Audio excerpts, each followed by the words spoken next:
আমি এখন লাড্ডু বানাবো। এই ছোলার ডালটা আগে মিক্সার মেশিনে হালকা করে পিষিয়ে নেব, বেশি একদম মিহিন করব না, পিষিয়ে নিচ্ছি। এবার এবার একটু ভেজে নেব।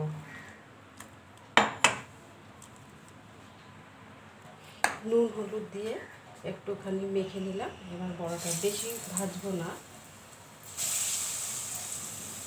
বড়াটা আকারে করে নিচ্ছি।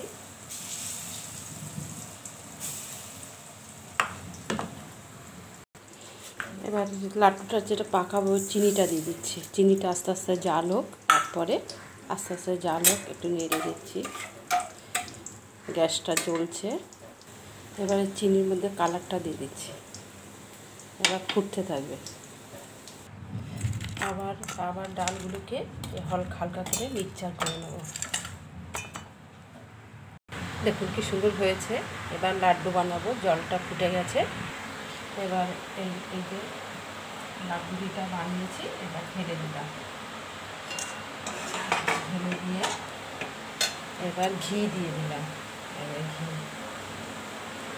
এবার চাল মগজটা দিয়ে দিলাম, দিয়ে এবার নাড়ব।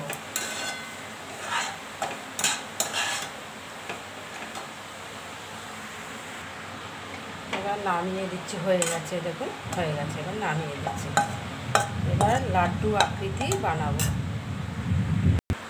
এবার হাতের মধ্যে ঘি মেখে নিলাম। ঘি মেখে নিয়ে এবার যার যেরকম সাইজ সে সেরকম বানাবেন। এই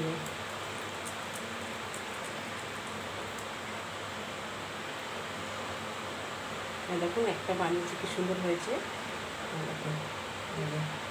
এবার একটা চাল মগজ ফুটি দিয়ে দিলাম।